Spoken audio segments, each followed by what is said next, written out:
Okay, let's dive into this. Welcome to our focused explainer on processing significant life changes.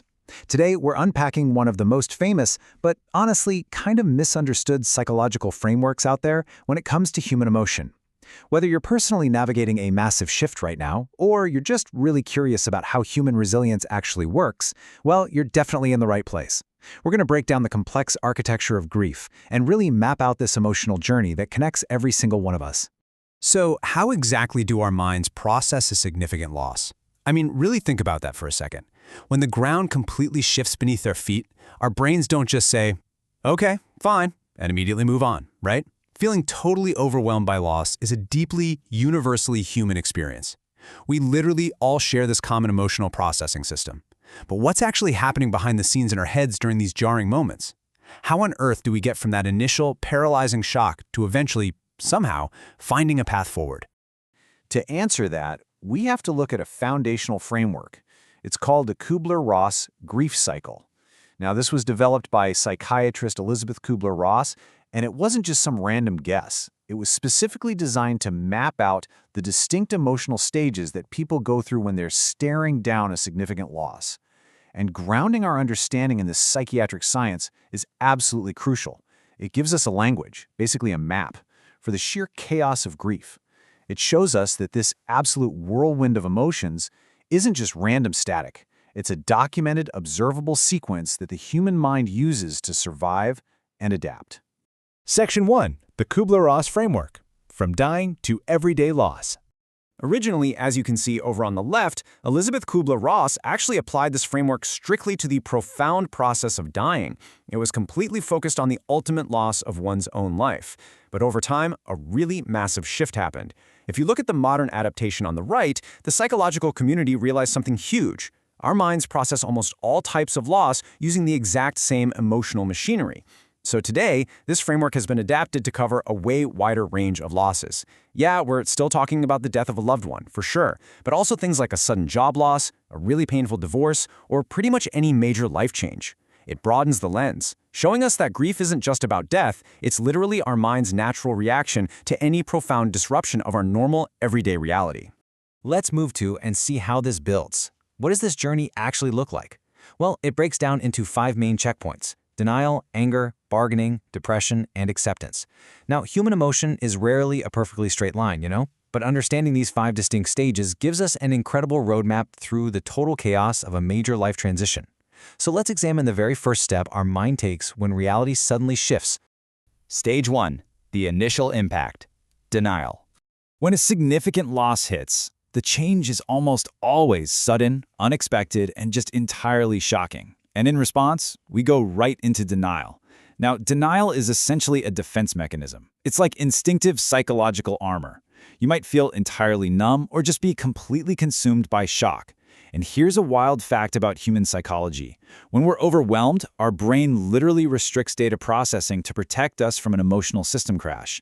It's like your mind is saying, whoa, this is way too much data, way too much pain to process all at once. So it pulls the emergency brake. People might actively avoid the situation entirely. But listen, this isn't weakness. It's actually a protective measure. It spaces out the impact of the loss so we can absorb the reality at a pace that won't totally destroy us right in that moment. Stage 2. Fighting reality. Anger and bargaining.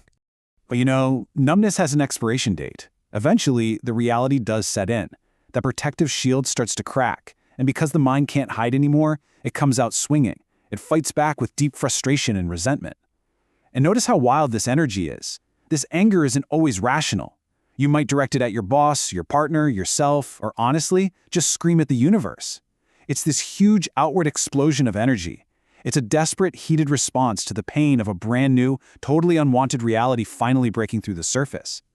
But what happens when all that outward anger doesn't actually fix the problem? Well, our minds attempt a totally different strategy. We ask ourselves, how do we try to change the outcome? And that brings us straight to bargaining. This is the classic what if and if only stage. It's basically like trying to return a shattered vase to a store without a receipt, just hoping you can somehow negotiate your way out of the wreckage. We start making promises to a higher power, or we try to find some universal loophole just to avoid the pain of a loss. If anger was a fight against reality, bargaining is an attempt to negotiate our way right out of it. We mistakenly believe that we can somehow restore order or, go back in time if we just make the right promise. It's a highly active but incredibly desperate defense against the overwhelming pain that is slowly closing in on us. Stage 4. The heavy reality. Depression. Ultimately, the negotiations fail. The promises just can't change the past. And when all that frantic energy finally depletes, the true reality of the loss becomes fully, undeniably apparent. Without your defense mechanisms, without anger to act as a shield, you're just left with profound sadness and a really strong urge to withdraw.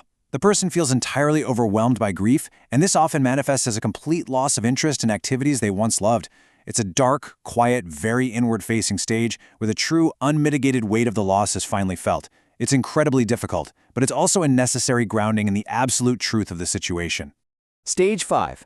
Moving forward. Acceptance. Now, what's really interesting about this slide is how clearly you can see the stages mapped directly against their core behaviors. I mean, look at it. We start with refusing reality and numbness, then we heat up into frustration, we try to basically hack the system through negotiation, we crash into sadness, and finally, we find peace. Seeing it all mapped out like this really demystifies the chaos, doesn't it? Every single erratic emotion is actually a structured stepping stone moving us away from the shock of the loss and down toward that final, absolutely vital stage of peace. But listen, acceptance is heavily misunderstood. It does not mean you like the situation. It doesn't mean the loss was somehow okay, and it certainly isn't just getting over it. It simply means coming to terms with the facts. You finally stop fighting the past, and instead you redirect all that energy into adjusting to a completely new reality. You begin to develop a sense of peace, and most importantly, you find ways to actually move forward with your life, carrying the experience with you rather than just being paralyzed by it. Which leaves us with one final, pretty important question. How will you navigate your next new reality? Look, life is basically defined by change. From job transitions to the loss of deeply important relationships, the Kübler-Ross cycle proves that we are hardwired with the psychological tools to process the unimaginable. By recognizing these stages, the numbness, the anger, the bargaining, the deep sadness, and finally the acceptance, you are so much better equipped to find your way through the dark. Thank you for joining me on this explainer. Take this knowledge, apply it to your own life transitions, and keep moving forward.